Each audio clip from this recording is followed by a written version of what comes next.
ദൈവനാമത്തിന് മഹത്വമുണ്ടാകട്ടെ. യെശയ്യാ പ്രവാചകന്റെ പുസ്തകം 54 അധ്യായം 11 മുതൽ 14 വരെയുള്ള വാക്യങ്ങളാണ് നമ്മൾ നോക്കുന്നത്. 11 വാക്യത്തിൽ, അരിഷ്ടയും കൊടുങ്കാറ്റിനാൽ അടിക്കപ്പെട്ട ആശ്വാസമറ്റവളുമായുള്ളവേ, ഞാൻ നിന്റെ കല്ല് അഞ്ജനത്തിൽ പതിക്കുകയും നീലക്കല്ലുകൊണ്ട് നിന്റെ അടിസ്ഥാനം ഇടുകയും ചെയ്യും. അപ്പോൾ ഒരു വലിയ മാറ്റം യഹൂദന്മാർക്ക് ഉണ്ടാകാൻ പോവുകയാണ്. ഇസ്രായേലിനെ തൻ്റെ കാന്തയാം ക്രിസ്തുവിനായിട്ട് ഒരുക്കുകയാണ് ഇവിടെ. അരിഷ്ട എന്നാൽ പീഡിതൻ എന്നാണ്. കൊടുങ്കാറ്റ് വളരെ ശക്തമാണ്. അത് കടന്നു പോകുമ്പോൾ വലിയ നഷ്ടങ്ങൾ ഉണ്ടാകും. കൊടുങ്കാറ്റിനാൽ വലിയ മാറ്റങ്ങൾ ഉണ്ടാകും. ഇസ്രായേലിൻ്റെ മേൽ വന്ന കൊടുങ്കാറ്റ് അവരെ വളരെ കഷ്ടത്തിലാക്കി. അത് മശിഹായുടെ വരവോളം നീണ്ടു നിൽക്കും. അവളെ ആശ്വസിപ്പിക്കാൻ ആരും ഉണ്ടാകത്തില്ല. എന്നാൽ മശിഹായുടെ വരവിൻ്റെ സമയത്ത് ഉള്ള ശേഷിപ്പ് സുവിശേഷം സ്വീകരിക്കും. ഇസ്രായേലിനെ ദൈവം തൻ്റെ കണ്ണിൽ മനോഹരമാക്കി തീർക്കും. ആത്മീയമായ ഇസ്രായേലിനെ ദൈവം മഹത്വപ്പെടുത്തും. അതാണ് ഇവിടെ പറഞ്ഞേക്കുന്നത്.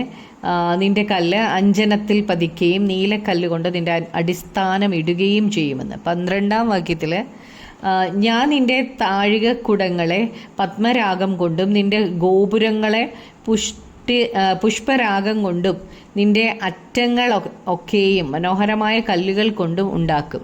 അതായത് ജനാലുകളുടെ ഫ്രെയിമിൽ പത്മരാഗം കൊണ്ടും ഗേറ്റ് പുഷ്പരാഗം കൊണ്ടും ദൈവം അലങ്കരിക്കും.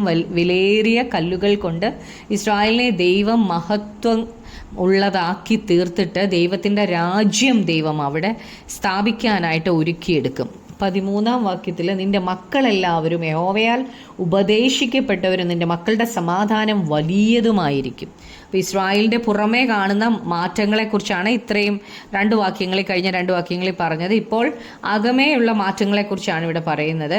അവരുടെ മക്കൾ ദൈവത്താൽ ഉപദേശിക്കപ്പെട്ടവരായി തീരും. ദൈവിക സത്യങ്ങൾ അവരറിയും. അവർ ദൈവവചനം വായിക്കും, ദൈവത്തെ അറിയുകയും ദൈവഹിതത്തെ അന്വേഷിക്കുകയും ചെയ്യും. അപ്പോൾ അവർക്ക് ലഭിക്കുന്നതാണ് ഈ വലിയ സമാധാനം. ദൈവത്താൽ ഞാൻ ഉപദേശിക്കപ്പെടുന്നു എങ്കിൽ, ദൈവഹിതത്താൽ നയിക്കപ്പെടുന്നു എങ്കിൽ ഞാൻ ദൈവത്തിൻ്റെ വലിയ സമാധാനം അനുഭവിക്കും. അപ്പോൾ ദൈവത്തോട് ഞാൻ വിശ്വസ്തയായിരിക്കും. എന്നാൽ ദൈവഹിതത്തിൽ അല്ല നാം ജീവിക്കുന്നതെങ്കിൽ നമുക്ക് നന്മ വരുത്തില്ല. ശത്രുവിൻ്റെ ഏറ്റവും വലിയ തന്ത്രമാണ് നമ്മെ ദൈവഹിതത്തിന് പുറത്ത് കൊണ്ടുപോവുക എന്നത്. അതുപോലെ തന്നെ ദൈവിക പദ്ധതികൾക്ക് നമ്മൾ എതിർത്ത് നിൽക്കുക എന്നതും ശത്രുവിൻ്റെ പദ്ധതിയാണ്. എന്നാൽ ദൈവിക പദ്ധതിയിൽ നാം നിൽക്കുമ്പോൾ നാം ദൈവിക കരുതൽ അനുഭവിക്കും. 14 വാക്യത്തിൽ, നീതിയാൽ നീ സ്ഥിരമായി നിൽക്കും, നീ പീഡനത്തോട് അകന്നിരിക്കും, നിനക്ക് ഭയപ്പെടാൻ ഇല്ലല്ലോ, ഭീഷണിയോട് നീ അകന്നിരിക്കും, അത് നിന്നോട് അടുത്തു വരികയില്ല. നീതിയിൽ നടക്കുന്നവരെ ദൈവം സ്ഥിരമാക്കും. അങ്ങനെയെങ്കിൽ നാം പീഡനത്തോട് അകന്നായിരിക്കും.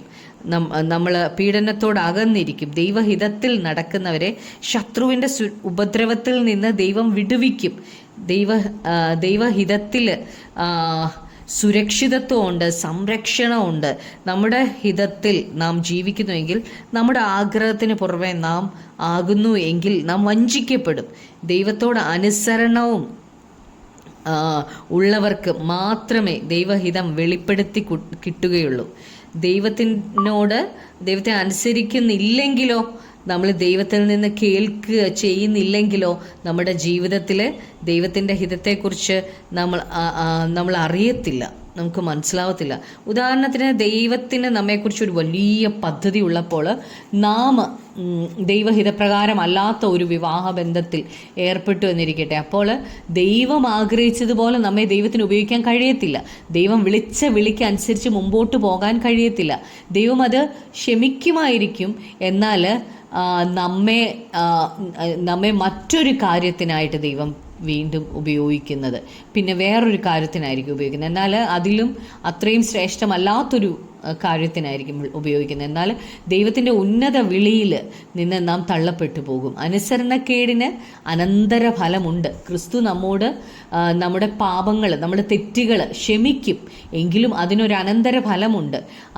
അതുകൊണ്ട് നമ്മുടെ ഇഷ്ടത്തിനല്ല, ദൈവത്തിൻ്റെ ഇഷ്ടത്തിന് നാം പ്രാധാന്യം കൊടുക്കണം. ദൈവത്തെ അനുസരിക്കണം.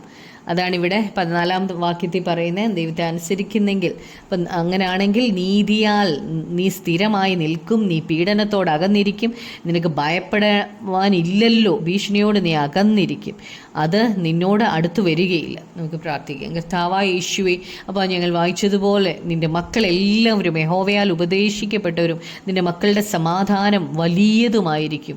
കർത്താവെ, അപ്പോൾ ഞങ്ങളുടെ മക്കൾ കർത്താവെ അങ്ങയുടെ വഴികളിൽ നടക്കുവാൻ, അങ്ങയുടെ ഹിതത്തിൽ നടക്കുവാൻ തക്കവണ്ണം അങ്ങയുടെ കൃപ ഉണ്ടാകണമേ. അവർ അങ്ങയെ കേൾക്കട്ട്, അങ്ങയോട് കൂടെ നടക്കട്ട് കർത്താവെ. അപ്പോൾ അവർ അങ്ങയുടെ സമാധാനം അവർക്ക് ലഭിക്കുമല്ലോ. ആ വലിയ സമാധാനം കർത്താവെ അവർക്ക് ലഭിക്കുവാൻ തക്കവണ്ണം കർത്താവെ അവരങ്ങയുടെ ഹിതം അവസാന ശ്വാസം വരെയും അന്വേഷിക്കുന്നവരായി തീരട്ട് കർത്താവെ. ഞങ്ങളുടെ പ്രാർത്ഥന കേട്ടതിനായി നന്ദി. യേശു ക്രിസ്തുവിൻ്റെ നാമത്തിൽ തന്നെ ആമേൻ.